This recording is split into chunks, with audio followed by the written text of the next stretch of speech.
Hi, everyone. Welcome to the Awaken Your Truth conversations. My name is Denise Simone from denisesimone.com. Thank you for being here. Thank you for listening in. I just love these conversations because they are filled with truth. And as I like to always say, the truth sets us free. So today, in the conversation I'm going to be having, I'm speaking with Tawn, and Amber is going to take us on her own personal journey from experiencing a marriage, an abusive marriage, and also experiencing challenges with her weight and yo-yoing back and forth from a size 4 to size 14 pretty much every 6 months. And she has taken this journey to this place within her filled with radical self-acceptance and self-love. And today she is using her challenges in her work and in her purpose.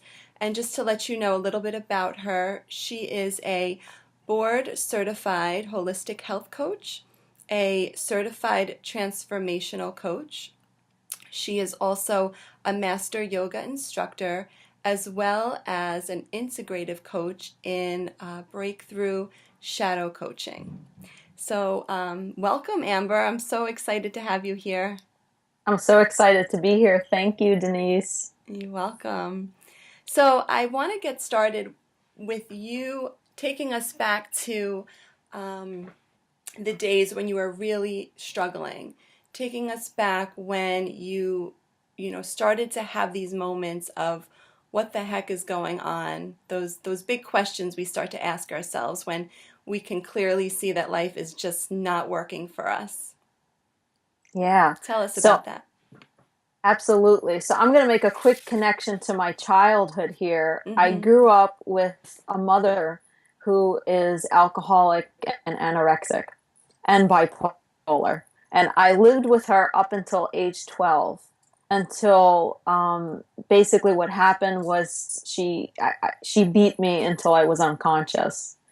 And I went to go live with my father after that. He got custody. And the rest of my life was totally fine, extremely normal. I lived with my father and my grandmother. I had a great life. And I totally shut that part of my life off.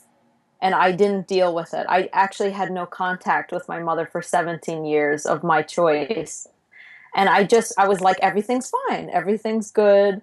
Forget about that. That's the past. Everything's great. Skip forward to my marriage. I got into a relationship, and when I got married, I knew that things weren't right. The things that he was saying, the things that he was doing, it just wasn't right. It was against everything that I felt inside. And for some reason, I would say to myself, this is your lot in life. This is what you've got. You can't do any better. You can't change it now. I made up these rules in my mind. And I just kept going and going. For 3 years, this marriage lasted. It was abusive, emotionally, physically.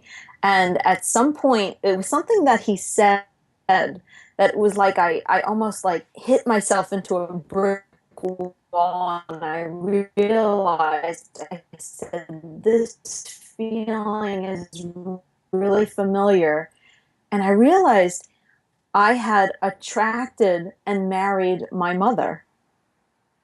That's what I did. And I totally realized, I was like, wow, I never dealt with this. And here it is. I brought it back into my life. I've spent 17 years trying to escape from it, or more than 17 years, and I brought it back. That was the moment. That was the moment. Wow. Wow.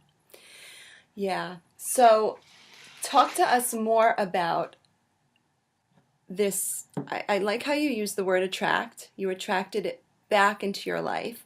Um, I want to talk about how that actually happens, to really get into the nitty gritty of that, because it's often that I hear, I want this, I want to attract this to me, right?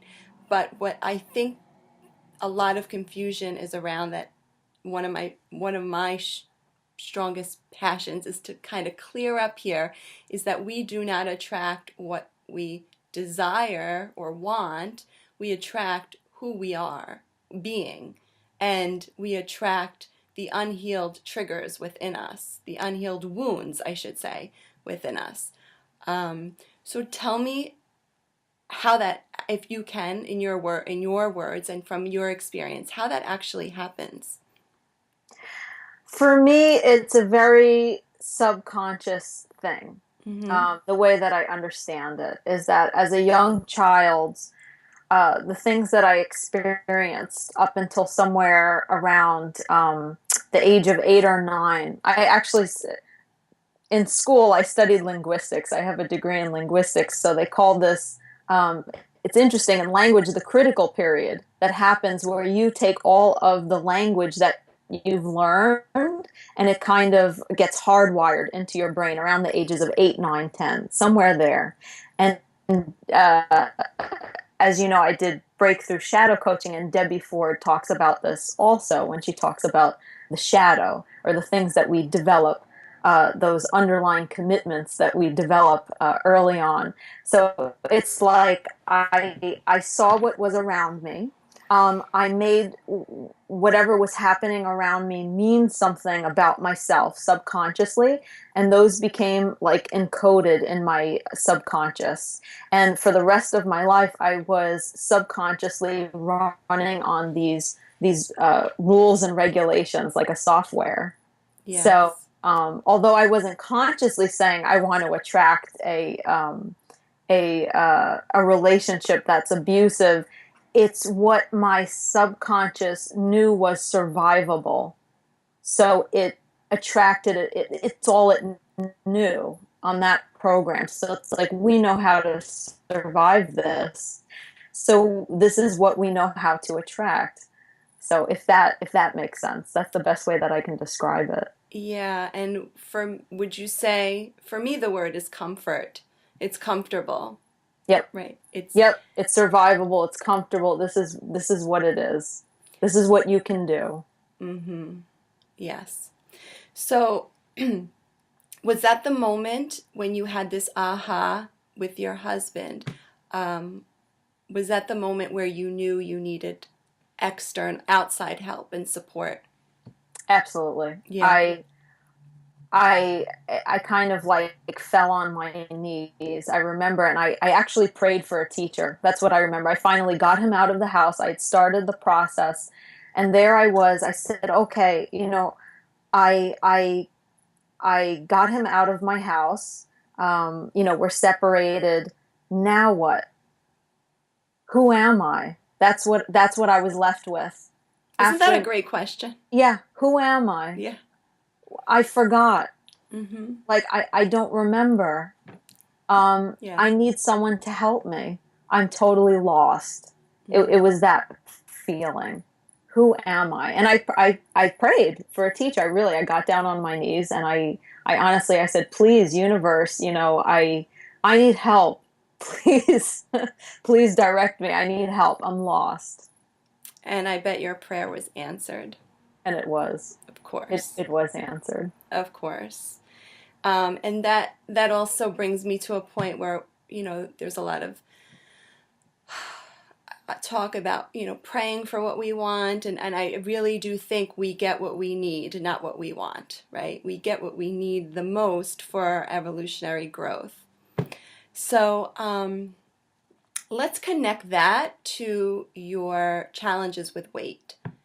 How does that all intertwine and interconnect? Yeah. So it all stemmed from my self-worth and the things, like you said, that I experienced and I saw when I was young with my mother.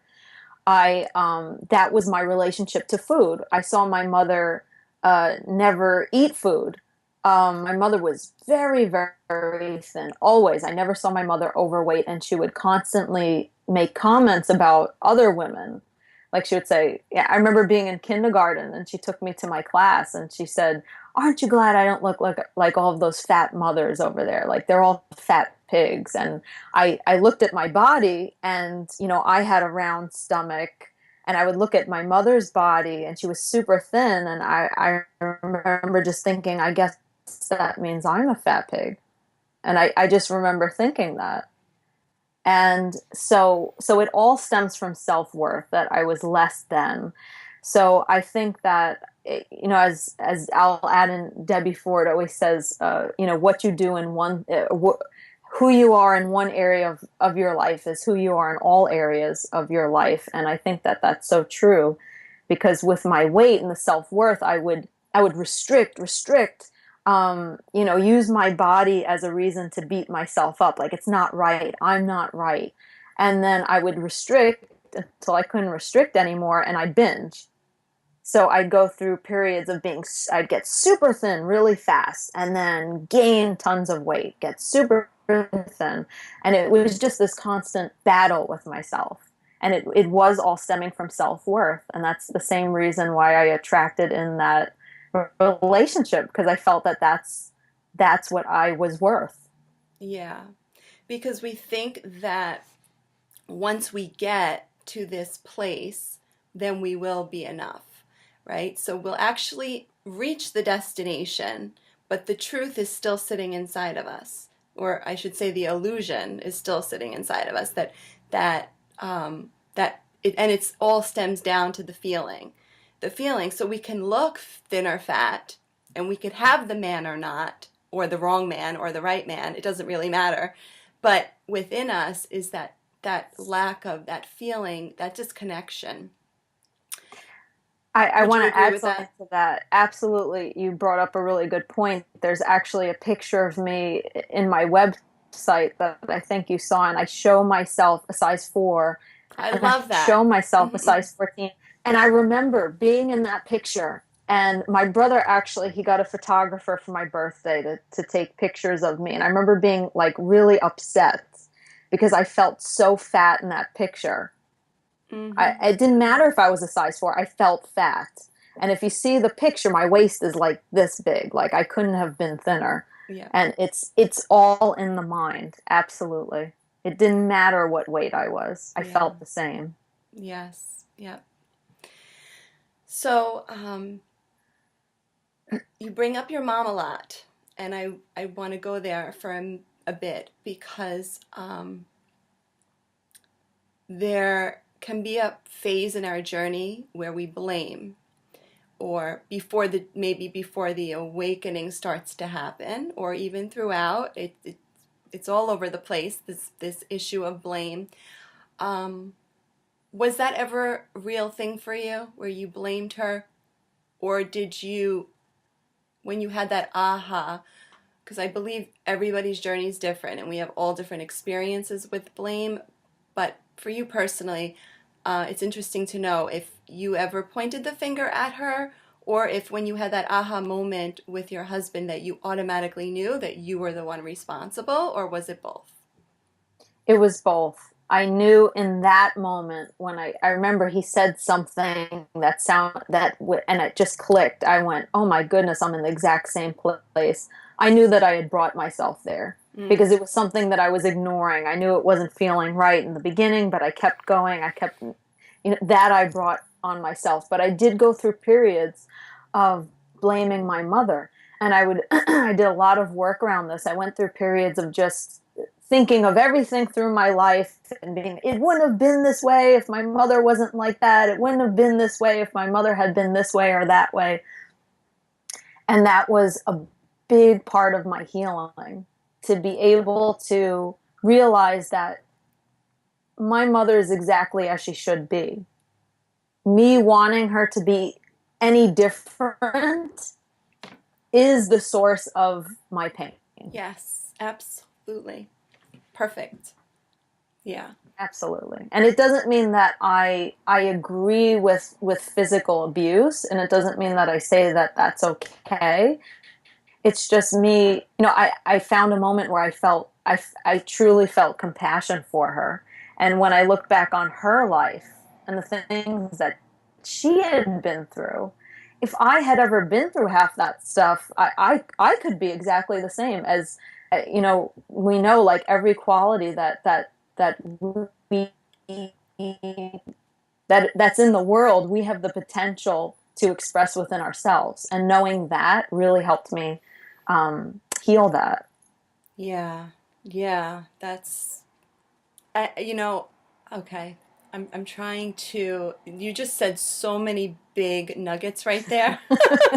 I I'm know. trying to process and go to the question that had just come to me a minute ago. Um, okay. It's going to come back to me. There was something big in there that I wanted to ask you, and mm.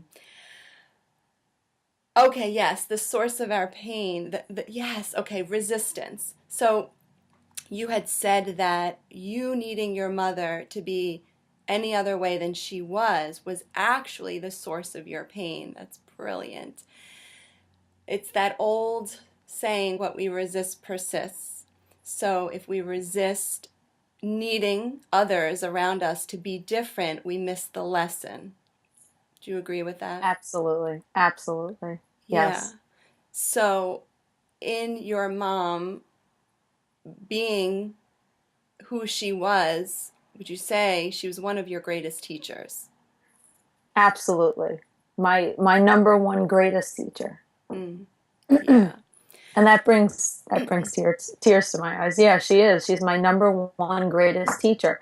If my mother was not the way she is, I wouldn't be who I am right now. Like, I can't even stress that enough when I think of my entire life.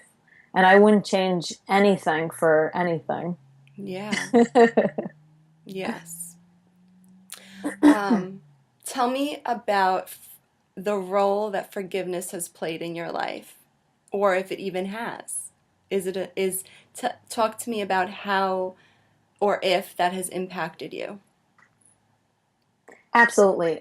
In two ways. One was forgiveness for myself, because I remember, excuse me, I have a sore throat. I remember getting out of the marriage in that moment where I felt lost and being so angry at myself for wasting 3 years of my life. I remember that anger at myself. Why did I do that? Or even when I would binge and I would eat something, I'd just beat myself up. I'd be like, what's wrong with you? I, and talking about my mother, I spent many more years abusing myself than she ever did.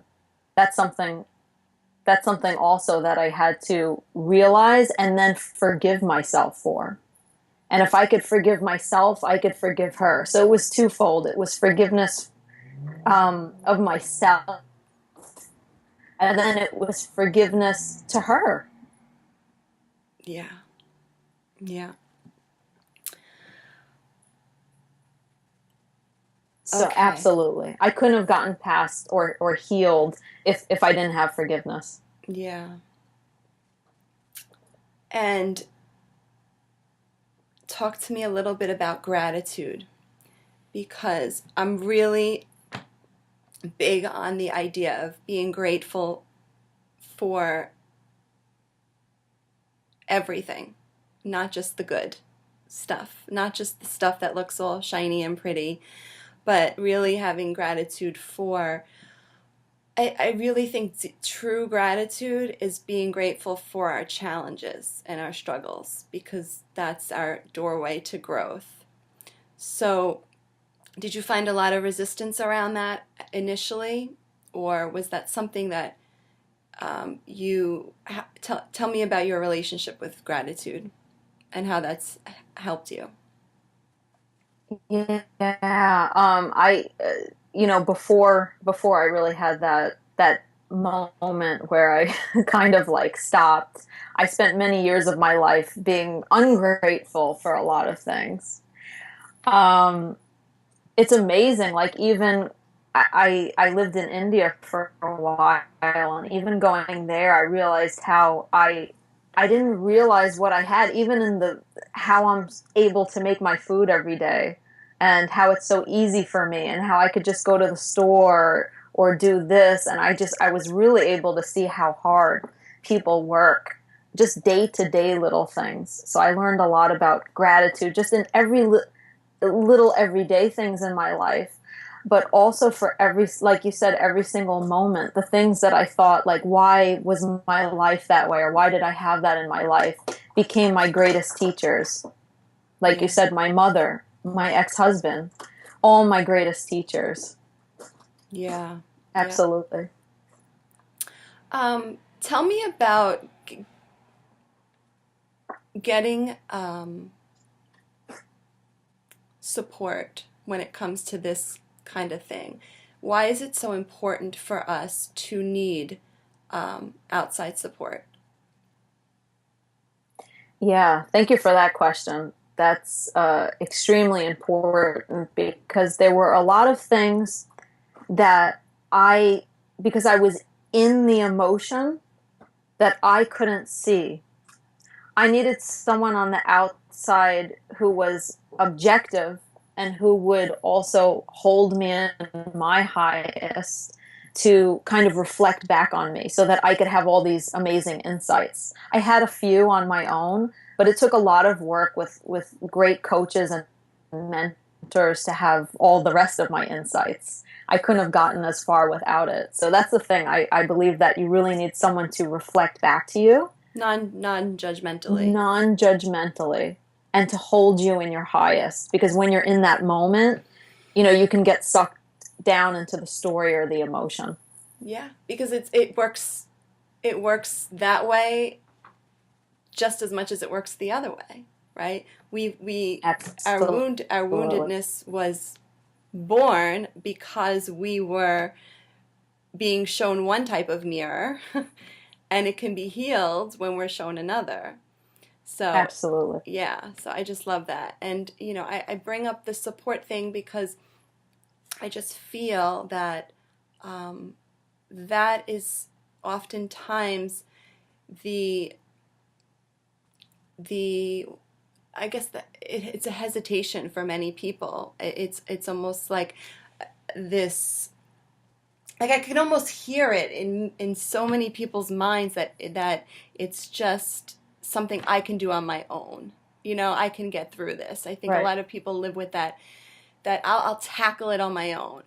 And I know from my personal experience, I could have never tackled it on my own. I think to go even bigger than that, that's why we're here. We're all here to, in some way, serve each other and help each other.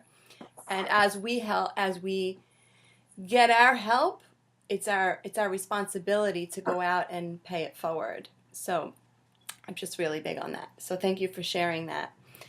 Um, okay, so tell me now. Let's take you to today. Do Absolutely. you Thank you. feel that you have, this is about awakening our truth. This is the topic of these conversations. Do you feel that, oh, he or she, is that a he or This is is it? a she. Oh, She she she, is. she was gonna bark if I didn't give her attention. So She's she's my office delicious. assistant. Yes. um okay, so where was I? Yes, awakening our truth is what I I feel like that's just such a good way of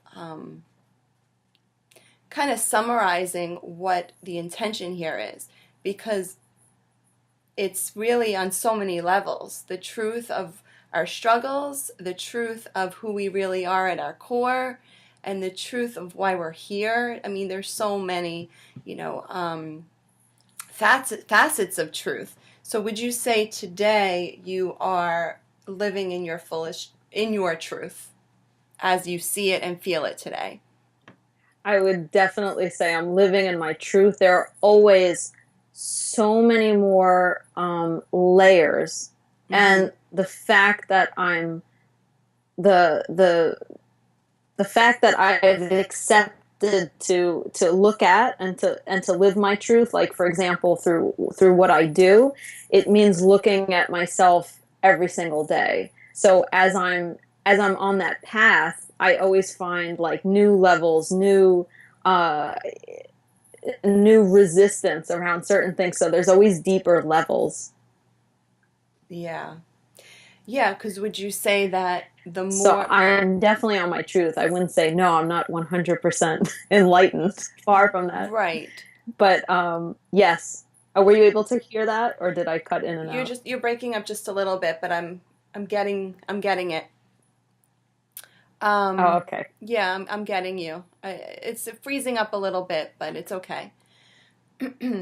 um, yeah, that I mean that's a great point that that you say that, and that's why I said it like your here and now truth because from my experience, mine is changing. Mine as I take a step forward into the unknown, I feel my truth changes with me. So um, I think it's important also to bring up that sense of when we're on this path that there's a lot of uncertainty that comes into play. Um, how is your relationship with uncertainty today as opposed to in the past? In the past, I have to say uncertainty was probably the number one thing that I hated. And I resisted change, unknown. That was like a big no-no. Anything that was like safe and familiar, that's what I would gravitate toward. But now the unknown, it's kind of like it's exciting for me Mm, because like you said, it's like this constant evolution that I'm a part of, that we're all a part of, and it's, let's see, how can I say this? Um, it's like I see it now as like being on a roller coaster. That saying where you know it's more excitement. mm, It's like you're at that top part and you're afraid, but it's a good fear. It's an excitement. So now it's like fear is my compass. It's my indicator of where I need to yes. go. So that's kind of how I see it now. Yeah. And wouldn't you say that the comfort and the excitement of fear is very parallel to and very connected to our sense of self acceptance and self worth and self love? The more we are in tune with that, the more fear is not so fearful. I mean, it's always going to we're always going to have that because we're human. But as we deepen our self acceptance, fear becomes more exciting. Absolutely. Yeah.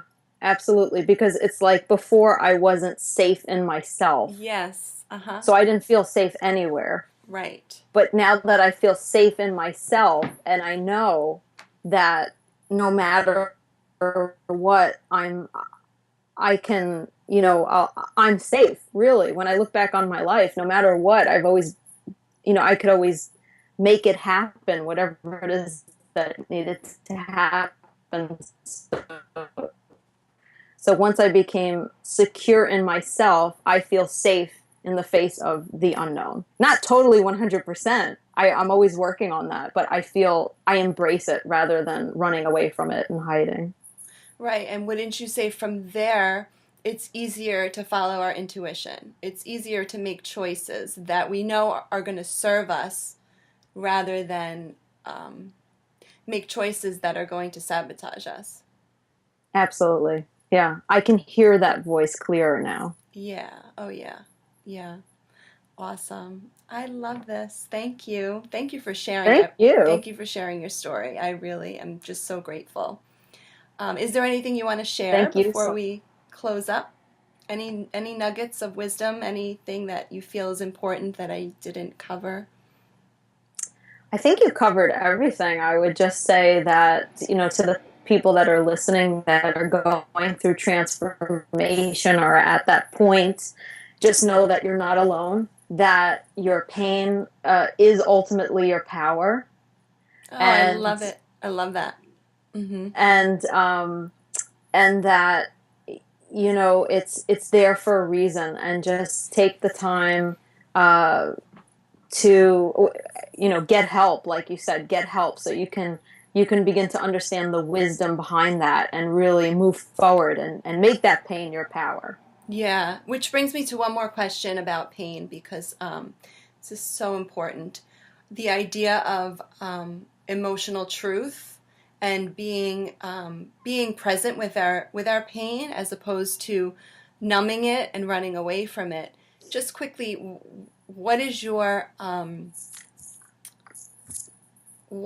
take on the idea of feeling our pain all the way through? How does that create self-empowerment for us? How does that really, by feeling our pain, which I think a lot of people try to kind of push it away because we're not taught that all emotion is actually needed.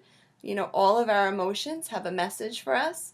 So talk about how when we actually do go give ourselves the permission to actually feel what it is that is deeply buried, that we come out of it with more self-empowerment. And like you said, it is our power. How does that happen? Or how did it happen for you? And how do you use your pain today to move forward and take powerful steps? Yeah, that's a great It's a question. big, I big one. actually, it's a big part of my work that, for me, it was like with food. That Mm-hmm. was also a way for me to numb it out. So like you said, we weren't taught how to sit with our emotions. We were taught how to run away from them. As I like to think of it, like, you're upset. Here's a lollipop. Here's a whatever, Or you're being too dramatic. whatever. Here, put the television on. Here's your cartoon. Here's whatever. That was my experience. Mm-hmm. Um, oh, can you hear me? Did I break up there? Yeah, I lost you again. It's Yeah. okay. So okay, it's all right. I'll continue. So It's okay. yeah, It's all so good. that was my experience with pain growing up. That, it's like how to run away from it. So the moment where I began to really sit in it, to feel it, to let it come through me, emotion like a wave, Mm-hmm. to sit with it, not to run away with it, from it, to react. I was a big reactor. Um, my life totally changed in so many ways. I can't even say, with my relationships, with myself. I used to make really rash decisions. Maybe I would spend money. I would feel a pain or something, and I'd be like, oh, I have to do this, like anything to stop it, and just run out and do it, whatever it was, food, shopping, whatever. And when I came to really like sit still, sit with it and feel it and allow it to move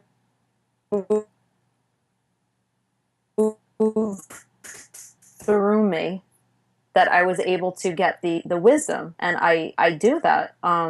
It's a really powerful tool to be able to just sit with it, breathe with it, let the emotion ride through you like a wave, like that poem, that Rumi poem. Mm-hmm. Welcome every emotion. Each one is another guest.